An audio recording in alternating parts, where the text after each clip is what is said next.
Welcome to another special bonus episode. There's a lot of stuff going on this week, a lot of interviews, a lot of things we're seeing, a lot of things we're hearing. We're going to let you see and hear as much of that as we can. Today, you're going to be hearing from Missouri quarterback Brady Cook. He's an interesting and thoughtful guy and the trigger man for one of the most explosive offenses in the country. So, kind of an interesting character. Here was his description of his first impressions of AT&T Stadium, home of the Cotton Bowl, and of course, home of the Dallas Cowboys. Yeah, I mean, obviously, it's incredible. It was my first time here, and I think it's good that we get to practice here the whole week. Obviously, that initial shock of being in the stadium, seeing it, feeling the turf, that kind of wears off, and you can dial in. So we're really enjoying it, and practice is going well in there. So he was asked about what stands out about the Ohio State defense. Yeah, I think their front seven is obviously probably their strong suit. Their D-line plays really, really well, really, really sound. On the back end, there's not a lot of MAs and missed assignments, so they're sound too. They know what they do really well. They play man coverage well in the secondary, so we need to take our opportunities when we can, but we're going up against a really good defense. From everything we can tell right now, that Ohio State defense should be coming into the game more or less at full strength. So is that something Brady Cook is happy about? Yeah, I'm happy about it. I think it provides a good test for our offense. We know what we're going to get. There's no questions about personnel-wise, who we're going to see in the secondary, front seven, etc. So I think it's going to be a great test for us, and I think we'll be prepared for him. Cook is a longtime Missouri fan, and 10 years ago, when Missouri was in the Cotton Bowl, Brady Cook's parents had a big party to celebrate. Hey, Missouri's in the Cotton Bowl. That day, they beat Oklahoma State 41-31. Now, the next time they're in the Cotton Bowl, 10 years later, boom, their kid is the starting quarterback for the Tigers. So how surreal is it now to be the quarterback heading into the Cotton Bowl 10 years after you just watched one on TV? Yeah, it was crazy. My mom pulled up the pictures from the Cotton Bowl party 10 years ago. And just thinking about it, we were all in my basement, watching Mizzou in the Cotton Bowl. None of us would have thought, I'd be the starting quarterback in the Cotton Bowl a decade later. So super full circle moment, super cool. Missouri head coach Eli Drinkwitz actually followed through and made the change that Ryan Day talked about making at the end of last season, but never went through with. And that's giving up play calling. Day, of course, named Brian Hartline the offensive coordinator, but Day is still the one calling the plays. So on the Missouri side of things, now Kirby Moore and not Eli Drinkwitz is calling the plays. So in Brady Cook's mind, how different is 2023 Eli Drinkwitz, who has outsourced that play calling, from the 2022 coach who was still calling all those plays?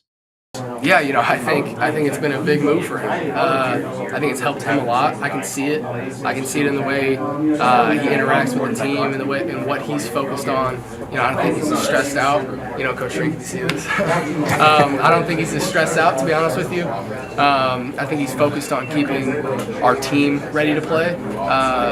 More so than maybe the offense X and O's ready to play. So I think it's helped us. I think it's helped him. I think it's been a big move. Missouri is one of the great turnaround stories in college football this season. Drinkwitz started the year on a lot of hot seat lists, and now he's finishing it in the New Year's Six. The Tigers went 6-7 in 2022, just 3-5 in SEC play, lost the Gasparilla Bowl to Wake Forest. None of those things are good. And this year, boom, Tigers are 10-2 in the New Year's Six with a chance to play Ohio State. How did they turn things around like that? Yeah, I think the team last year, we've been through it all. We felt like we were at the bottom. It couldn't get any worse, right? And as you look to this year, I think the two biggest moments were after the loss to LSU and after the loss to Georgia. Obviously, right after a loss like those, there's going to be a lot of emotions. It's going to be emotional in the building the next day.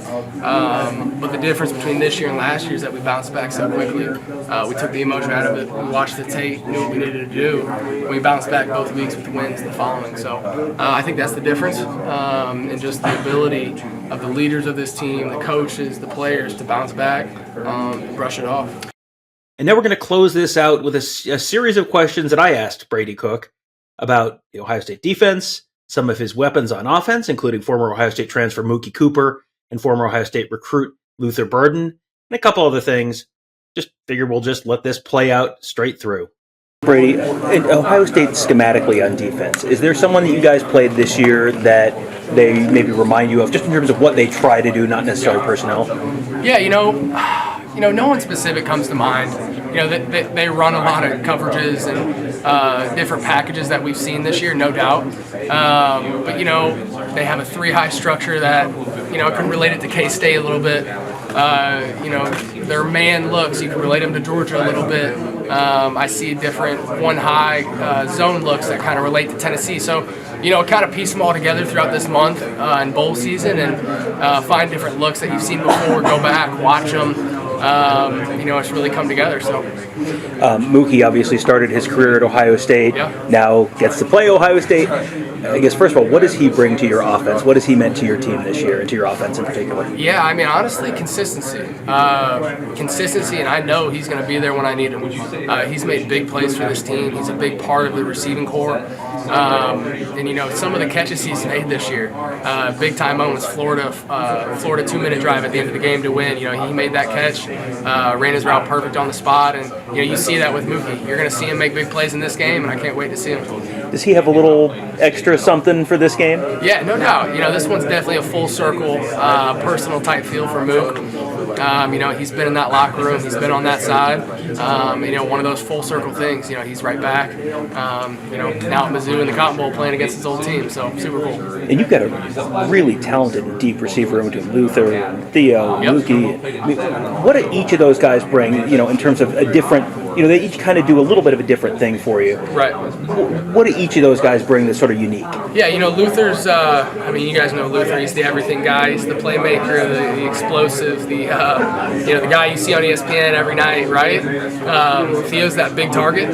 He can be explosive. He can be a big target down at the goal line. He can go up and make plays. And Mookie's just that route runner when you need him. He's a route runner. He finds ways to get open. When you get the ball in his hand, he's so fast. He can make people miss. He can get that extra 4, 5, 6, 7 yards, and he can break them when he needs to. I have not watched all of your games this year, but it looks like you're using Luther in the slot like a lot more than last year. So what did that change bring to your team, and how does that make him maybe a more dangerous weapon? Yeah, I think that was one of the biggest moves for Luther. Moving him from the outside to the slot, giving him different access releases, and finding ways to get him the ball easier. I think it's easier to get receivers the ball in the slot. I think that's well known.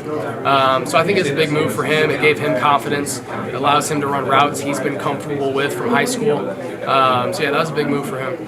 What would a win over Ohio State and a win in the Cotton Bowl mean for Missouri as a program? Eli talked about last year you were not in this place, and now you have a chance to end the season with 11 wins and a Cotton Bowl. And yeah, I think it would cap off a really, really good year for the Tigers. Put a cap on this thing and send the seniors and the guys who are playing in their last game, and send them off the right way. And not only that, it would be a springboard moving into next year for the people that are coming back for one more. Winning the Cotton Bowl over Ohio State would definitely give us some good energy. All right, well, that's it from Brady Cook, at least until Friday night when he will take his shot at the Ohio State defense. Pretty good Missouri offense. If you have not watched Missouri this year, well, there's a lot of offense there for that team. Pretty good running back in Cody Schrader too. So we'll be there covering that game for you on Friday night. We'll also have some episodes sort of previewing that game coming up this week. Lots of interviews, obviously. Lots of live shows.